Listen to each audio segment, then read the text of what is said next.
my trouble began when people would ask me questions in the class. As a teacher, I was expected to answer the questions, rightly so. And I couldn't interpret where the sound was coming from. So I started to realise there was something wrong with my hearing. In crowded pubs, in restaurants, hear nothing. Just a big jamboree of noises. So I went to the doctor, who sent me to the specialist. He says, Mr. McMillan, you have industrial deafness with your job, etc. There's nothing we can do for you. And they said we can give you a hearing aid.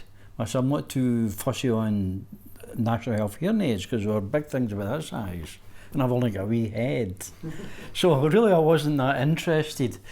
But they insisted I take one to try it. So I went down the road from Dundee Hospital to the bus stop with my head one way because it was so heavy. And I said, to hell with this, I won't be wearing this. So I went to Boots, I think at the time, or something like that, and I got wee ones to put in. But they were useless as well.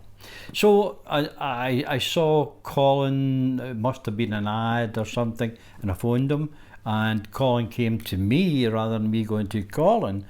And in walked this gentleman who sat down and done a wee bit of historical value on my problems and what I was experiencing and how he could help me.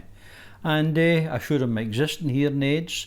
He wasn't too critical, but he did say with your level of hearing after he had tested me, they weren't quite efficient enough for my needs. So he set me up with a trial pair. He says, Ian, I'll leave them with you. I'll come back a couple of weeks, see how you got on. And that was a few years ago, roughly 7 years ago. And yes, an enormous difference, enormous improvement. He finally tuned them all and away we went quite happily. But as things progressed in the world of hearing aids, I always wanted it a wee bit better.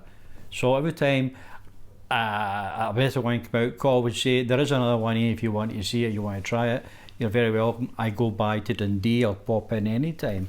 And I did eventually work up to the ones I have currently, which I find extremely good. Since then, I hear better. Of course, they're not your ears.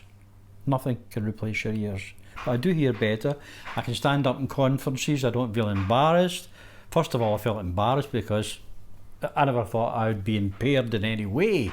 I was always a fit guy and what have you. And all of a sudden, I'm wearing hearing aids. So it took a bit of getting used to, but nowadays you can hardly see the hearing aid. And people have to sort of go, oh, where are they, Mac? I'm called Mac, by the way. Where are they, Mac? And I had to say, they're there. And they say, I can't see it, and I'd pull them out and say, they are there. So the smaller they got, the better it got, the definition was better, the clarity was better, and I started to enjoy conversations with people. I'm a people's person. And to lock myself away because I couldn't hear was quite a miserable existence. So my existence has got better. I take part in all sorts of things again. Then along came my television sound sender, which made it so clear that I can listen to most television programs and films as good as any young person can.